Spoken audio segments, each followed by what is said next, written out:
Hey guys, Mr. B here, going over our 5.17 notes. Now, we're looking at our rules of exponents. Now, before we dive into just kind of like the formal definitions of these, it's really nice to kind of see why a lot of these things happen the way that they do. And so I think we'll actually start off with the examples first and kind of see where things lead us into the explanation then of our rules of the exponents. So we'll start off with the first one. We have 2 cubed times 2 squared. Well, we know that 2 cubed is the same thing as times 2 times 2. And then we also can just drop down this multiplying symbol. And 2 squared is the same thing as saying 2 times 2. So 2 times 2 times 2 times 2 times 2 is the same thing as saying 2 raised to the 5th power. And as a result, it looks like we kind of just kept the exact same base and added the 2 exponents together. So anytime we are multiplying with that same base, in this case it's 2, we can go ahead and add those exponents together. So in this case we ended up with 2 raised to the 3 plus 2, and that gave us then 2 to the 5th. So anytime we are multiplying again with these like bases, we can go ahead and add those exponents. So we'd end up then with a to the m plus n. If you're like, well, can I actually see the actual multiplication out?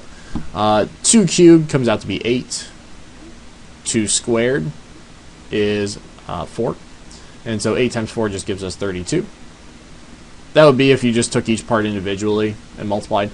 And kind of the same thing's happening here. I mean, really 2 to the 5th power is 2 times 2 times 2 times 2 times 2. Which also, if you throw that in your calculator, if you're really good at math, you can see that it comes out to be 32 as well. So again, that's kind of the short little proof behind it.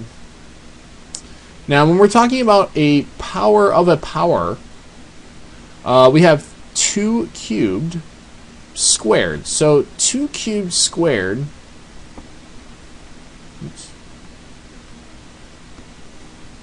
2 cubed that's being squared is the exact same thing as saying 2 cubed times 2 cubed.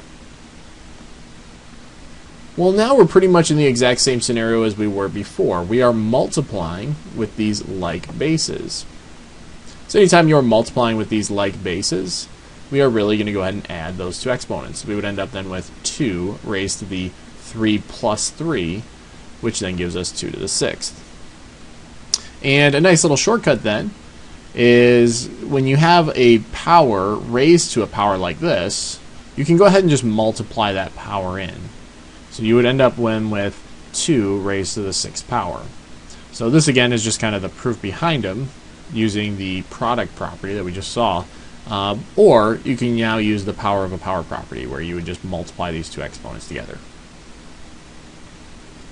And so 2 raised to the 3rd raised to the 2nd power is the same thing as saying 2 raised to the 3 times 2, which is then just 2 to the 6th. So anytime you have a power raised to a power, some base with a power raised to a power, you'd have that same base, and then just the exponents being multiplied together. So m times n. And you could even verify for yourself here. 2 cubed is the same thing as saying 8, and that's being squared. Well, 8 squared is 64. Or you could do 2 to the 6th, which is 2 times 2 times 2 times 2 times 2 times 2, and that also comes out to be 64 as well.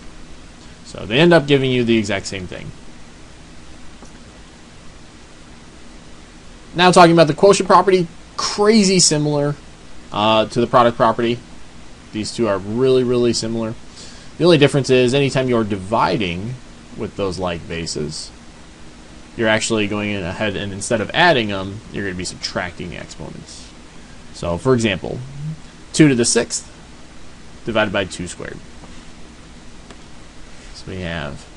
So we have 2 to the 6th divided by 2 squared. Well, 2 to the 6th is the exact same thing as saying 2 times 2 times 2 times 2 times 2 times 2 all over 2 times 2. And we can see that we have 2's on top, 2's on bottom, that we can just go ahead and cancel some of those out. So those are gone, those are gone. And we see that we end up with just 2 times 2 times 2 times 2 on top. And that's the exact same thing as saying 2 raised to the 4th power. Now, instead of actually writing this out every single time, because keep in mind, this is just for one part of like maybe a problem, that'd be a lot of work. So we kind of have this nice rule with the quotient rule with exponents, where you would just end up taking that same base and subtracting the exponents. So in this case, 6 minus 2. And that's how we get 2 raised to the 4th. So anytime we are dividing with these like bases of 2, in this case 2, you're actually going to go ahead and subtract the 2 exponents. So we'd end up then with 2 raised to the 6 minus 2, which again gives us 2 to the 4th. So in terms of our formal definition, we would have a raised to the m minus n. Now, talking about a power of a product. So we have pretty much 2 things in parentheses being multiplied together, and it has some exponent. Well, you could go ahead and multiply, do like PEMDAS, multiply what's inside here, and then raise that to the power. Now, the issue, though, comes into play is maybe like one of these is a variable and the other is a number, and so you would end up with like maybe, let's say this 3 is not 3, maybe it's like an x, so you'd have 2x raised to the 2nd power. Well, how do you simplify that? This is where the power of a product actually kind of comes into play, and pretty much what it just says is you can distribute that exponent into both items. Now, back from chapter 4, we talked about one of the craziest common mistakes that we see in math is where you have like x plus 3 and maybe that's being squared. A lot of times, I mean, I can't tell you how many people have originally thought this, and it's totally okay that you have thought this because it's pretty much like the very common theme, where you'll try throwing that into both items, and then we even talked about this from class, but you ended up with like x squared plus 9. When in reality, if you were to take this and FOIL it out, so like x plus 3 times x plus 3, we saw that we ended up with that middle term of 6x. Okay, so this was, again, actually flawed from before, from chapter 4. But when you're talking about the product of these two, you can actually get away with that move of distributing the 2 in. It has to be, though, a multiplying or, in the next example, a division. So the plus does not work, but if they're multiplying or dividing, they do work. So for the power of a product, and this is kind of like the short proof just behind this one, we have 2 times 3. That's being squared. Well, you could, again, use PEMDAS. That would give you 6 squared, which is 36. Now, what we're kind of stating is that you can distribute that item into both terms, end up with 2 squared times 3 squared. And you would notice that we end up with 2 squared is 4 times 3 squared is 9. Well, 4 times 9 does give you 36. So you can use both methods, but the power of a product, the power of a product actually comes in handy later on when you see some other math. So again, you can rewrite this as 2 squared times 3 squared. Not really sure why my pen just did that, but and again, that would give you 36 in this case. So anytime you have 2 things being multiplied together, raised to some power, you can pretty much just distribute that item to both pieces. So a to the m times b to the m. Power of a quotient, same exact deal. You can distribute this item, as long as it's being multiplied or divided, you can distribute that 3 into both items, the top and the bottom. So really right now their exponents are actually 1, so like you'd have 2 to the 1 here, and this is 3 to the 1. So you have a power of a quotient, but at the same time, very, very subtly, you also have power of a power property, because again, you've got, like, if you were just to kind of cover this bottom part and imagine he's not there for a moment, 2 raised to the 1 raised to the third power. Well, you have a power raised to a power, you're multiplying those powers together. Again, coming from the power of a power property. So just to kind of illustrate that a little bit better, we have 2 divided by 3 raised to the, I want to say it was to the third. Yeah. And so again, we said that we could just distribute that item into both pieces.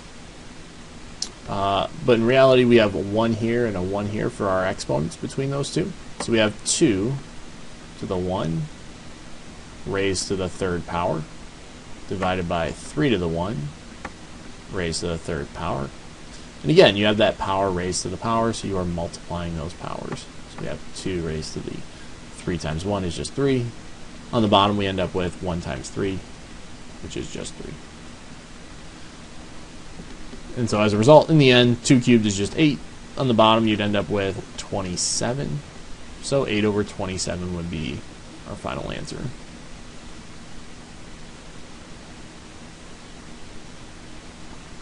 So again, we can distribute that power into both items. 2 raised to the third power divided by 3 raised to the third power, which again just gives us 8 over 27.